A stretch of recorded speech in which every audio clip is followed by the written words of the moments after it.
কথা ঠিক আছে আলহামদুলিল্লাহ। আল্লাহু আকবারের ধ্বনি শয়তান শুনতে পারে? সেই বয়ান এতক্ষণ করছিল শয়তান আল্লাহু আকবারের ধ্বনি শুনতে পারে না। তাই সেটা জিন শয়তান হোক, এই জন্য দেখবেন শয়তানের দলের মধ্যে আল্লাহু আকবার স্লোগান থাকে না। শুনতে পারে না তো, সহ্যই করতে পারে না। কেউ যদি ভুলে দিয়ে বসে তাহলে আবার বলে এটা আমাদের স্লোগান না, আমাদের বলেন না। কত সত্য বলছেন। আল্লাহু আকবার স্লোগান মুনাফিকের স্লোগান নয়, ইহুদিদের স্লোগান নয়, খ্রিস্টান বেঈমানদের স্লোগান নয়। আল্লাহু আকবার স্লোগান মুসলমান মুমিনদের স্লোগান।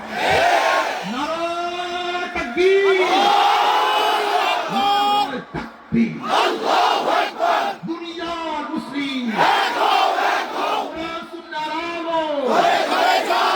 আমরা সবাই নবীর সেনা, আমরা সবাই রাসূল সেনা।